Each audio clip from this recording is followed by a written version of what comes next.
タックで CFA 講座の講師をしております。三輪と申します。よろしくお願いします。今日は2027年にレベル1の試験受ける方に向けて説明をしたいと思います。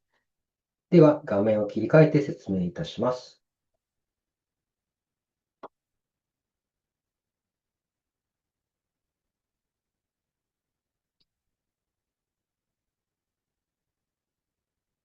CFA レベル1、2027年の試験対策です。説明内容は2026年6月25日時点の情報に基づきます。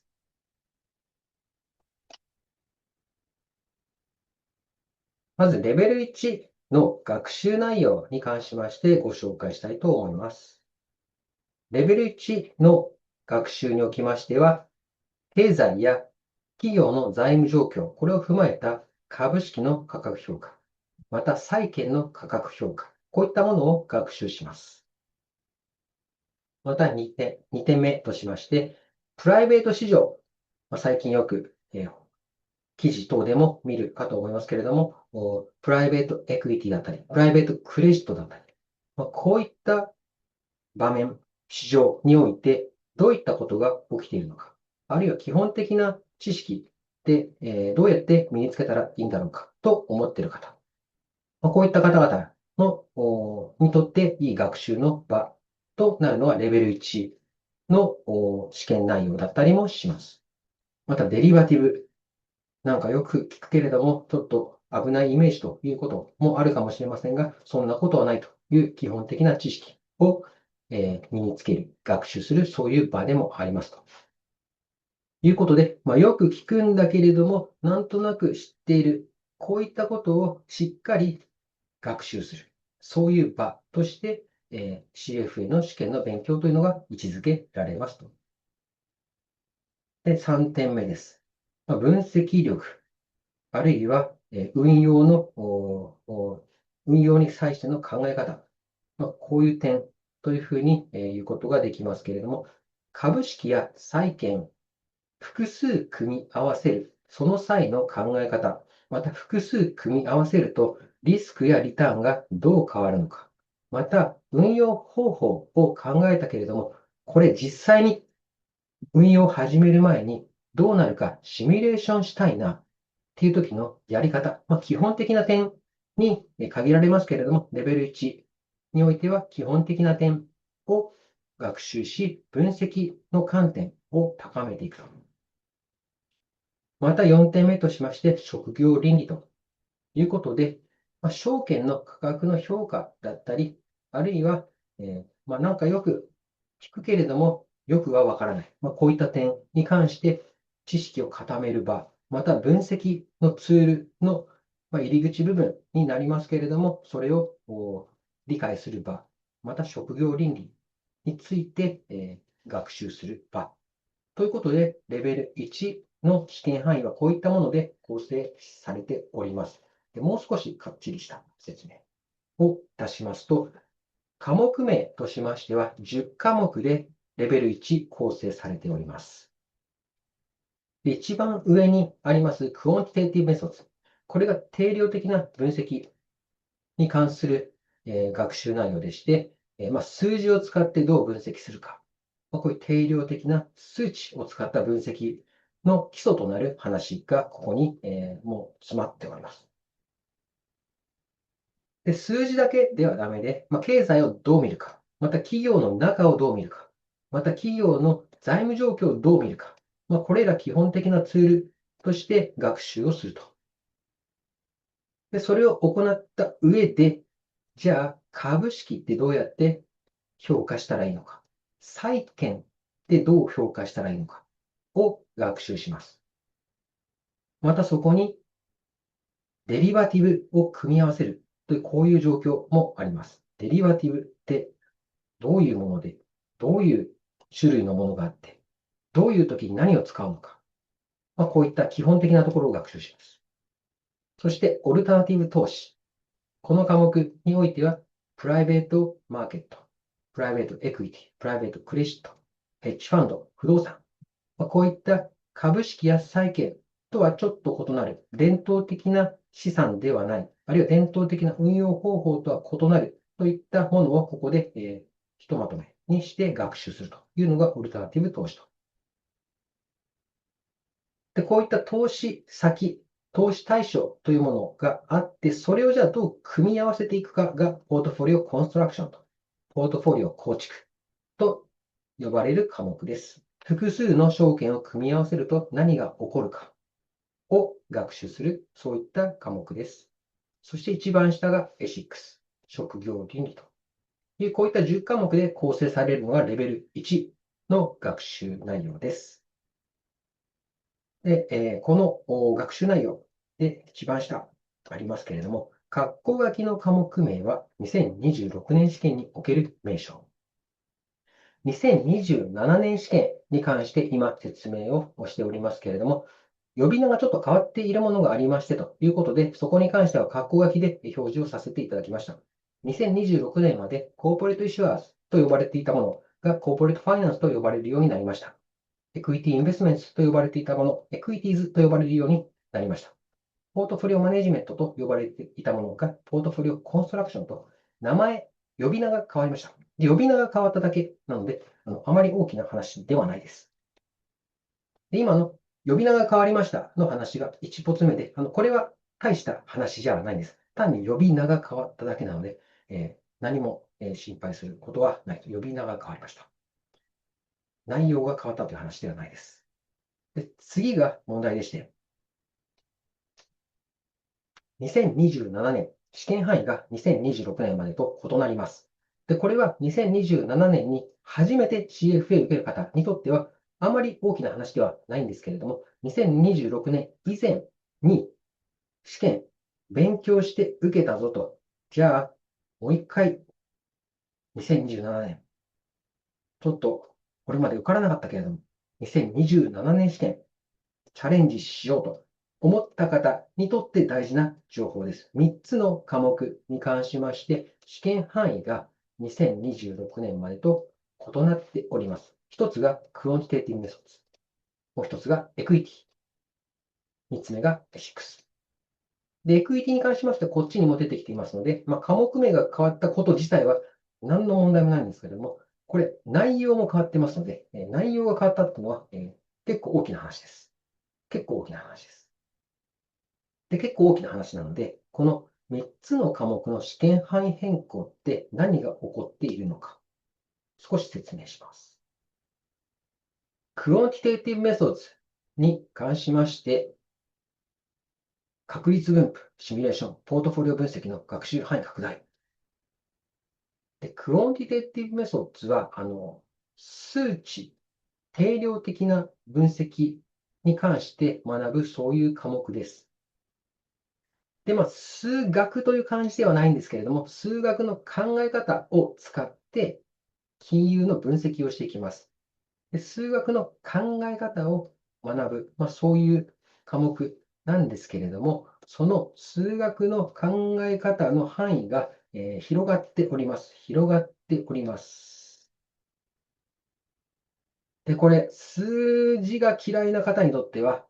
クオンティテイティブメソッド2027年、難しくなりました。2026年までよりも難しくなりました。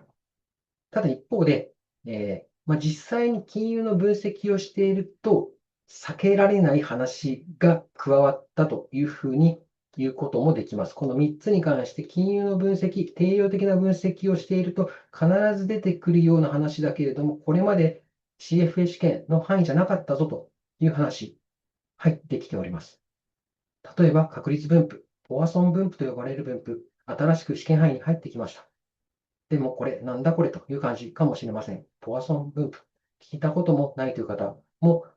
多くいらっしゃるかと思いますが、これを知っていることは、金融の定量的な分析を行う上で重要だったりもしますので、知っていた方がいいことが加わった、試験範囲の変更って知っていた方がいいことがもちろん加わる、そういう話ですので、それはいいんですが、難しくなるという点は、数字嫌いだなという方にとっては、ちょっと辛い点かもしれません。ただ、それを乗り越えるということで、学習の方法というところも後ほどご紹介します。で、2つ目が AI 用語のアップデートということで、CFA の試験範囲変わりました。AI の言葉がいっぱい出てきますっていうとキャッチーな話なんですが、この AI 用語のアップデート自体は、あまり学習を実際にやってみると、大した変更じゃなくて、新しい言葉がいくつか確かに出てきます。例えば生成 AI とか、今まで範囲になかった言葉が入ってきます。ただ、それって単に知っているかどうかの知識の問題なので、これアップデートされたんですけれども、試験対策的にはあんまり大きな話じゃないです。こっちの方がはるかに大きい、変更です。より重要なものが入ってくるのはいいけれども、なんか難しくなったぞと、数学、数字の話が今までより難しいところまで範囲伸びてしまったと、拡大してしまったというのが、クオンティティティブメソッドの試験範囲の変更の話です。対して、エクイティです。で、エクイティに関しましては、まず、株式分析の学習範囲が拡大しました。で、何かが拡大すると何かは縮小されます。証券市場一般論の話は縮小しております。で、ちょっと違った観点で、これ言いますと、こっちはどっちかと言いますと、教科書に書いてある基本的な話、理論という感じで、こっちはどっちかと言いますと、実際に使うような分析という感じで、また違う観点で言いますと、こっちはなんか覚える感じのことが多くて、こっちは数字を使って分析することの方が多くて、ということで、全体として実際に使える数字も使った、またもう一つ加えるならば、覚えていれば解ける問題というよりも考えながら解くという、そういうスタイルの方向にエクイティの学習対象範囲が変わってきているという、こういうふうに捉えるのが良いかと思います。で、エクイティの学習範囲、これ変更部分がすごくいっぱいあります。すごくいっぱいあります。クオンティティティメソッドは、実際変わっているところ、実質的には、変わったかなぐらいですが、エクイティは実質的にかなり大幅に学習範囲が変わってまして、なので、大幅変更と、少しの変更なんですけれども、難易度アップっていう、こんな感じです。難易度アップと大幅変更。こんな感じです。で、ESIX に関しましては、GIPS と呼ばれるものが学習の範囲から外れまして、で、これ、レベル1では学習しないという、そういう位置づけに変わったと。また、ESIX に関しましては、レベル1、2、3、すべてにおいて全体の整理がされておりまして、そういう意味で試験範囲が変わったというところです。で、こんなにいろいろあって、どうやって勉強しようかというところですけれども、CFA の試験の勉強のスタイル、バランスが大事です。バランスが大事です。ひたすら参考書を読むのが楽しいと読んでいて、それで試験に行きましたというのはダメです。ひたすら問題を解きまくりましたと。試験勉強、特に資格試験とかの勉強でありがちな問題解きまくりのやつ。問題解きまくりのそのやり方。なかなか厳しいです。厳しいというのは、レベル1だけなんとか通ればいいかぐらいだったらいけるかもしれませんけれども、理解をしていないで、ひたすら問題だけ解けるようになってしまうと、それはレベル2、3で困る。そんな結果になってしまうので、バランスが大事です。1つ目と2つ目のバランスが大事です。インプット、アウトプット、読む、問題解く。このバランスがとっても大事です。で、インプットの方法ですけれども、CFA の試験、申し込みますと、CFA、プログラムカリキュラムということで、試験のテキストは申し込みをすると CFA インスティテュートから与えられると、ウェブ上で見ることができるようになりますと。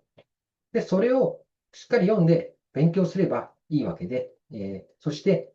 アウトプットのツールとしても、このカリキュラムの中に問題集入ってますし、この中に CFA インスティテュートのウェブにおいて、モックエグザムと、試験の対策として、実際の試験に近いような、そういう問題というのが、これ、提供されます。で、これは、試験日の2ヶ月前あたりになりますと、CFA の試験申し込みをしている方に限って、これが、開示されますので、ですので、これ、公開情報ではなくて、CFA の試験を申し込んでいる方にだけ公開されるモックエグザムと。で、そもそも CFA の試験、過去問がありません。過去問ない中で運営団体が出してくれるモックエグザム、これとっても大事です。ですので、これを解くということで、インプット、アウトプット、これでバランスが取れたと。で、これだとちょっと大変です。大変というのは特にこっちでして、この CFA 協会のテキスト、結構なボリュームで、結構専門的なところまで突っ込んで書いてあるところもあったりします。で、これはさすがに読み切れないなということで、英語ネイティブの方にとっても結構読み切れないなということで、この CFA 協会のテキストの要点、あるいは試験において大事な部分をまとめたシュエザーノーツと呼ばれる英語のテキスト。これがグローバルでよく使われる参考書の一つです。で、英語が得意な方はこれをインプットとして使うのがいいと思います。一方で、英語よりも日本語の方がインプット、内容理解においては効率的だと思う場合、これがおすすめのものとなりまして、日本語と英語を組み合わせていきます。組み合わせてインプットしていきます。タックの講義、サブテキスト。これセットです。サブテキストを使った講義。このセットの情報でもって何ができるかというと、シュエザーノーツの内容をこれで理解できます。なんで理解できるかと言いますと、タックはシュエザー社と提携しておりまして、シュエザーノートの内容を使ってテキストを作ったり講義したりしていいよっていうふうになっております。ですので、日本語でもってグローバル、みんなが勉強している参考書の内容を効率的に勉強しようという場合、タックの講義というのが一つのツールと。で、自分で頑張っていっぱい読む、英語でまとまったやつ、日本語で勉強する、いずれかの方法でもってインプットを行った上で、バランス、アウトプット、シュエザーの問題集だったり、タックのウェブテストだったり、こういったものも解いていくということで、インプットだけでも、アウトプットだけでも、ダメで、偏りはこの試験、なかなか厳しいことになりますので、バランスを取りながらの、学習というものがおすすめです。ということで、2027年の試験ですけれども、試験範囲が変わったという点、お話ししましたけれども、それとともに、CFA の試験を、試験の学習内容ということで最初にお話しした点です。これを勉強することでできるようになること、こういうことをできるようになるんだなというふうに思った上で、学習を進めていただくと、より楽しみながら学習できるかなというふうに思います。以上で説明を終わります。